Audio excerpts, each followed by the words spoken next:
morning, I'm Trish Bohannik, and this is Cynopsis, your first early morning briefing. Back from the long holiday weekend, it's Tuesday, October 10th, 2006, and here is today's top story. It had to happen. Google Incorporated will purchase YouTube for $1.65 billion in a stock-for-stock transaction. YouTube will still operate independently and be based in San Bruno, California, to maintain its brand and dedicated consumers, and the deal is expected to close in fourth quarter of this year. YouTube's founder, Chad Hurley, is all of 29 and created the site in February 2005 in his garage, along with his tech guy, Steve Chen, 28. We have more good stuff coming up in about 60 seconds, but first, this message from Taffy Entertainment.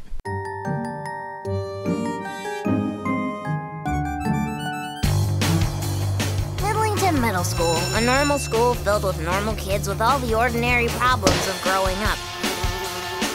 But in my case, life is anything but ordinary. You see, I was raised by, well, you get the picture. The ordinary days is in the what you wearing. A party in a cemetery. World with perfect people. No, you will find me anywhere but here. And the way you see me is pretty far from clear.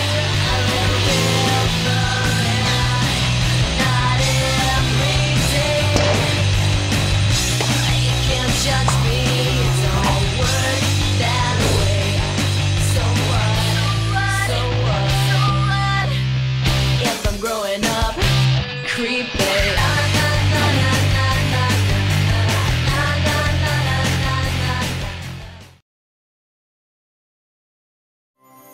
Coming up under more good stuff, MGM will take on distribution of New Line Television in U.S., Baywatch is back, Garth Ancier and Gail Steinberg team up for new syndicated project for Warner Brothers, and CBS, Spike, and TBS all order up new projects.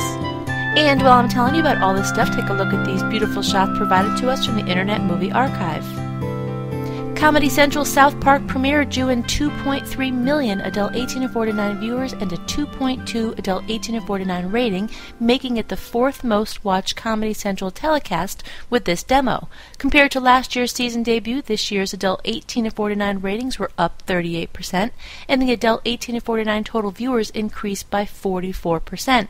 In addition, South Park's ratings for men 18 to 24 jetted up to a 4.9, which represented an 81% increase.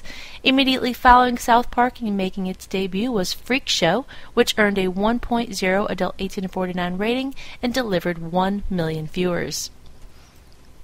MGM and New Line Television have a new working arrangement whereby MGM will manage the U.S. domestic distribution of New Line's motion picture packages and series for syndication over the next 2 years. MGM will also oversee the upcoming barter sales.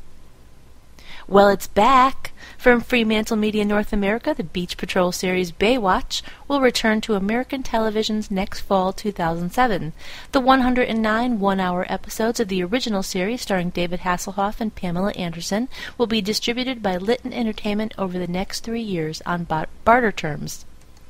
Core TV has ordered up a second season of its original series Haunting Evidence to debut in 2007. Now, the show features an investigation team which comprised of a psychic profiler and paranormal investigator and a medium who uses their skills to visualize and describe a crime scene in great detail for law enforcement within 24 hours.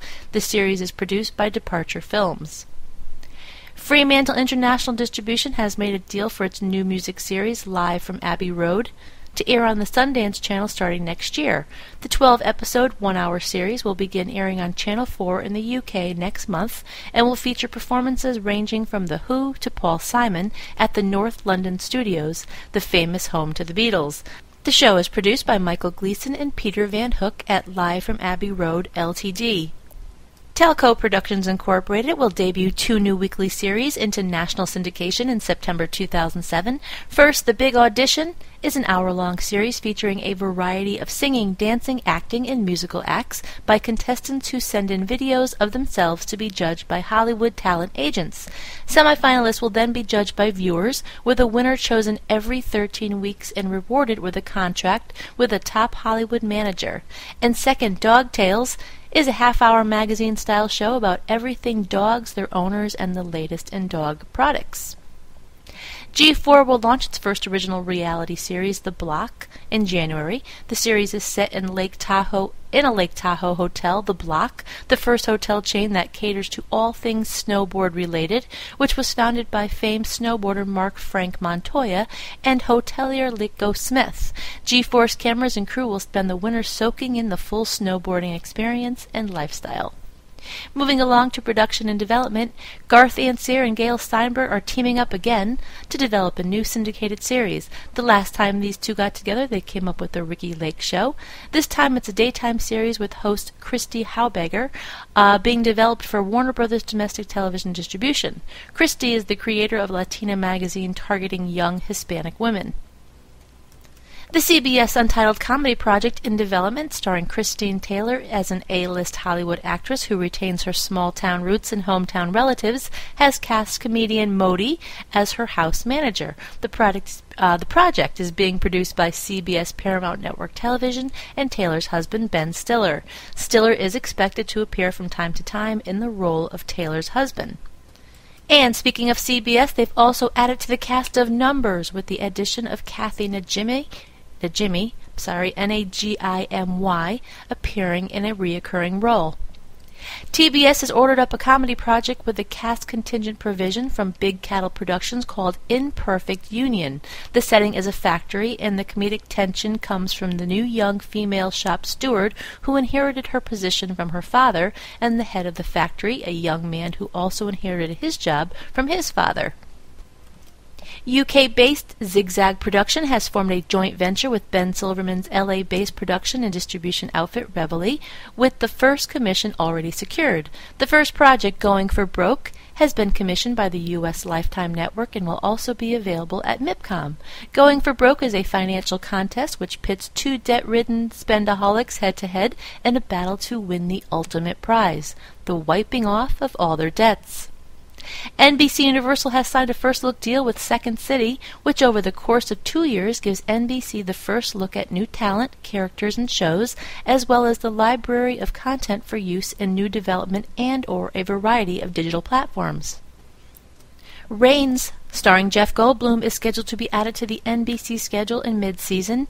Joining the cast as Goldblum's ex-police partner is Malik Yoba.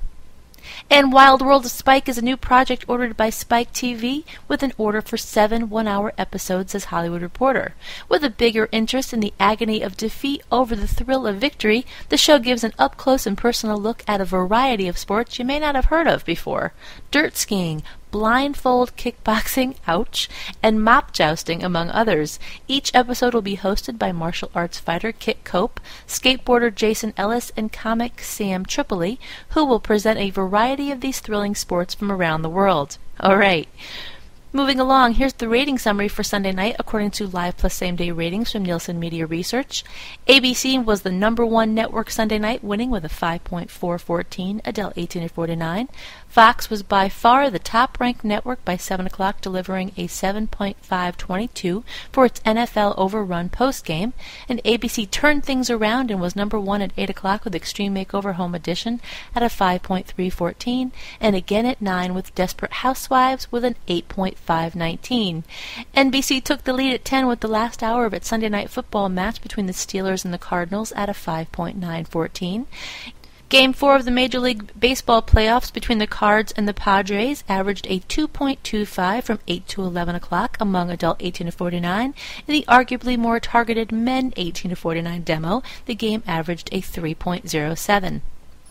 And today's trivia question, his trademark outfit was a gray suit and he dated Julie, who was the DA, who played this character as a tough defense attorney. And that's going to wrap it up. Be sure to check your email for the full printed version of today's synopsis with new executive moves and more on ratings, loads of new classified ads, and a few other stories that didn't make it into this podcast, and of course tonight's primetime broadcast lineup. The music in Cynopsis was composed and performed by Michael J. Whalen. For Cynthia Turner, who wrote and compiled Cynopsis, in Connecticut, I'm Trish Pahanik.